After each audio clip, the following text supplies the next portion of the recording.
장관님 내일 출국하십니까? 방콕으로? 예, 지금 고노다로 외무상과 만난 약속이 되어 있습니까? 지금 일정을 조율 조율 중입니다. 중에 있습니까? 거기 폼페오 장관과 3자 회동도 추진 중입니까? 가능할 것 같습니다만 아직 정해지진 않았습니다. 꼭 되도록 미국을 좀 설득해야 될 것 같고요. 그러니까 우리 의원님들이 말씀하신 지소미아 문제도 우리가 뭐 보복 조치를 넘어서 폼페오 측이나 다른 국제사회에 설득하는 논리는 일본이 국가 안보 문제를 가지고 이 화이트리스트를 제외하는데 지소미아를 유지하겠다고 스가 장관이 말한 것은 자기 모순이 아니겠습니까? 그러니까 그런 점을 정확히 지적해서 미국으로도 그냥 보고 있을 문제가 아니다. 그렇게 한미일 안보 협력을 강조하는 미국 측이 이걸 방치할 문제는 아니기 때문에 정확히 좀 3자 회동이 성공해야 한다 보는데 지난번에는 싱가포르에서 했던가요? 지난번 작년 회담 때는 예. 그 한미일 관계가 안 되고 호주랑 3자 회담으로 끝난 거 아니겠습니까? 그래서 논란이 됐는데 이번 아시안 지역 안보 포럼에서는 그 3자 회동이 돼서 더 이상 미국도 이걸 방치할 문제가 아님을 정확히 주지시켰으면 좋겠다는 생각이 듭니다. 그리고 지금 이제 중요한 것은 중국과 러시아 간의 어떤 공감대, 이게 국제무역 질서를 해치고 세계 경제에 도움이 되지 않는 점을 인식시켜야 될 텐데 지금 시진핑 주석의 연내 방안이 아직도 확정이 안 됐습니까? 아직 시간이 정해진 거 없습니다. 그걸 빨리 좀 추진을 해서 제 생각에는 오사카 G20 회동에서 약간의 그런 문제가 발생한 걸로 알고 있습니다. 이게 사드 문제와 관련된 인식의 차가 약간의 있는 건데 그 충분히 해소할 수 있는 방안을 해서 연내 시진핑 주석의 방안이 되도록 노력해야 한다고 봅니다. 그렇지 않고 내년 초에 도쿄에서 아베 총리의 국빈 초청으로 시진핑 주석이 방안 없이 일본을 방문하게 된다면 우리 외교가 고립되지 않겠습니까? 어떻게 생각하십니까? 네, 시 주석의 방안을 위해서는 G20개기 양 정상 간의 공감대가 있었고요. 그래서 그 시기를 확정하는 부분이 남아 있습니다만 외교부로서도 조속히 확정이 될 수 있도록 계속 노력을 하고 있습니다. 그리고 9월 11일 열릴 동방경제 포럼에 대통령께서 참석 안 하신 걸로 확정됐습니까? 아직도 검토 중입니까? 아직 검토 중입니다. 저희 제가 참석 계속 레벨에 대해서. 강조하지만 저는 좀 적극 검토할 필요가 있다고 생각합니다. 작년에 이낙연 총리가 대신 가셨는데 이번에도 또 이낙연 총리가 대신 가게 된다면 사실 아베 총리는 거기에 참석하게 될 텐데 상당한 문제가 발생할 뿐만 아니라 푸틴 대통령은 9시간의 비행을 거쳐 모스크바에서 브라디보스토크까지 오실 텐데 우리가 두 번이나 불참하는 것은 좀 우리 외교에서 약간 너무 소극적인 게 아닌가 생각이 들고 적극 검토해서 이번에 카디즈 이 영공 침범 문제에 대해서도 뭐 정리를 해야 되지 않겠어요? 지금 러시아 공식 입장은 침범이 아니라고 주장하고 있는 것입니까? 그렇게 발표를 했습니다. 그 문제도 그러면 객관적인 우리 공군의 위도, 좌표, 사실관계를 정확히 제시해서 그런 문제에 대해서 저는 해결할 필요가 있다고 생각합니다. 그리고 존 볼턴이 와가지고 방위비 협상 그 50억 달러 이야기한 건 전혀 없습니까? 그냥 추상적인만 이야기하고 갔습니까? 예, 원칙 얘기, 원론적인 얘기가 있었고요. 그 구체적인 액수 갖고 협의가 없었습니다. 근데 그럴 가능성이 충분히 있다고 봅니다. 더구나 트럼프 스타일로 봤을 때 선거를 앞두고 50억 달러 이야기를 이미 거론한 바 있기 때문에 대응을 해야 된다고 보는데 지금 10차 SMA가 4월 5일 발효되었는데 7월 4일까지 이행 합의서를 체결했는데 지금 못하고 있잖아요. 지나가 버렸죠. 이행 합의서를 지금 미국 측에서는 왜 방침이 안 정해졌다고 미루고 있는 것입니까? 그 상세한 사정에 대해서는 좀 더 파악을 해봐야 될 것 같습니다.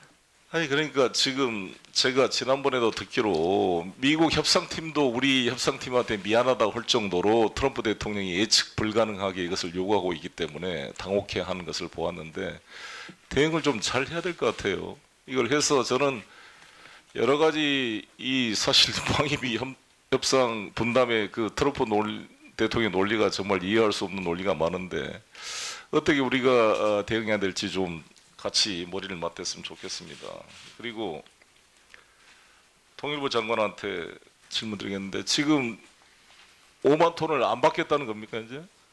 쌀을? 공식으로 통일부에 무슨 북쪽에서 연락이 왔어요? 지금 WFP하고 북한하고 일종의 업무 협약을 체결하는 과정에서 네. 아마 WFP 평양 사무소 측에 네. 북한 측 관계자가 네. 그런 의사를 전달했는데 네. 중요한 것은 업무 협약을 뭐 체결한다든가 무산시킨다든가 연기한다든가 하는 공식적인 입장이 있어야지 저희들이 이제 결정을 하게 되는데 아직까지 공식적인 뭐 사안이나 기타 등등의 입장은 없는 것으로 지금 개성공단에 우리 연락사무소에 나가 있죠, 사람들이. 네 그렇습니다. 북측은 안 나와 있습니까? 북측은 나와 있습니다. 나와 있습니까? 그럼 지금 소통이 안 됩니까? 통일부하고? 예, 뭐 지금 부소장 회의라든가 네. 또 연락간 접촉은 뭐 일상적으로 이루어지고 있습니다. 근데 뭐 북측 공식 입장은 지금 언론에 나온 거 말고는 공식 입장은 없는 겁니까? 그냥 언론상으로만 5만 돈 안 받겠다 이러고 있는 거예요? WFP와 관련돼서는 외무성 소관이고 그 부분은 이게 대남 부서하고는 조금 차이가 있는 것으로 알고 있습니다. 근데 북측의 이런 자세는 상당히 문제가 있는 거 아닙니까? 이걸 적극적으로 좀 설득하고 노력을 해야 될 거라고 보는데. 일단 식량 지원 방식은 WFP를 통해서 하고 있는 것이고 저희는 이제 WFP하고 계속적으로 의견 교환을 하고 있습니다. 아니 직접 지원한 것도 아니고 WFP를 지원하는 것인데 우리 대한민국이 지원 가서 안 받겠다. 북측이 이런 태도를 보인 것을 우리 국민들이 수용할 수가 있겠어요?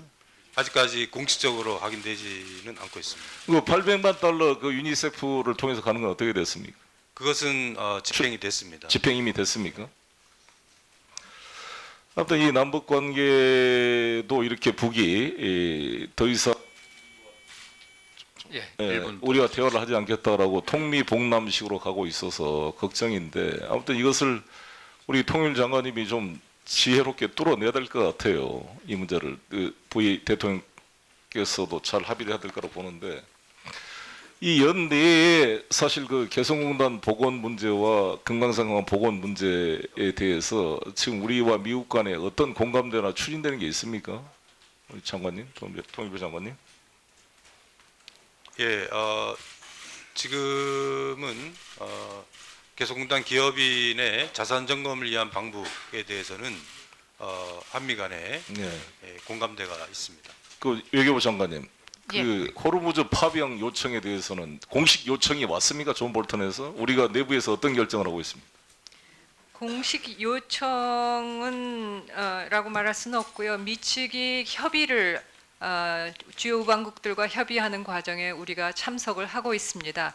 또 우리도 호르무즈 해협이 우리의 그 원유 LNG 공급선에 매우 중요한 만큼 우리가 우리의 그 상선을 보호하기 위해서 어떤 방안이 가능한지 지금 검토를 하고 있습니다. 저는 호르무즈 파병에 대해서 신중해야 된다고 생각합니다. 사실 이란과의 이 미국의 일방적인 이란 핵 협상 탈퇴는 국제적으로도 참 이해할 수가 없는 행위라고 저는 생각합니다. 우리가 한미 관계 특성 때문에 트럼프 대통령을 배려해서 저도 비판을 자제하고 있지만 어찌됐건 국제사회가 다 합의하고 오바마 대통령 때 국무장관이 가서 합의한 사인을 일방적으로 탈퇴한 이런 말도 안 되는 행위가 어디가 있습니까? 조그만 북한이 뭐 도발하면 유엔 결의안 위반이라고 이렇게 공격을 하는 미국이 자기 나라 대통령이 자기 나라 국무장관이 안보리 상임이사국 5개 나라와 독일까지 해서 5+2 7개 나라가 합의한 이란 핵 합의를 일방적으로 탈퇴하고 IAEA나 국제기구가 이란이 핵 합의 JCPOA를 잘 지키고 있다고 평가를 하고 있음에도 불구하고 이런 행위를 하는 것은 정말 이해할 수 없는 미국의 독단적인 행위라고 저는 생각합니다. 그렇게 자기들이 호르무즈 해협에 긴장을 유발시켜 놓고서 파병 요청한다는 것은 완전히 통킹만 사건을 조작해서 베트남을 침략했던 그런 시기를 연상하는 일방적 행위라고 저는 생각합니다.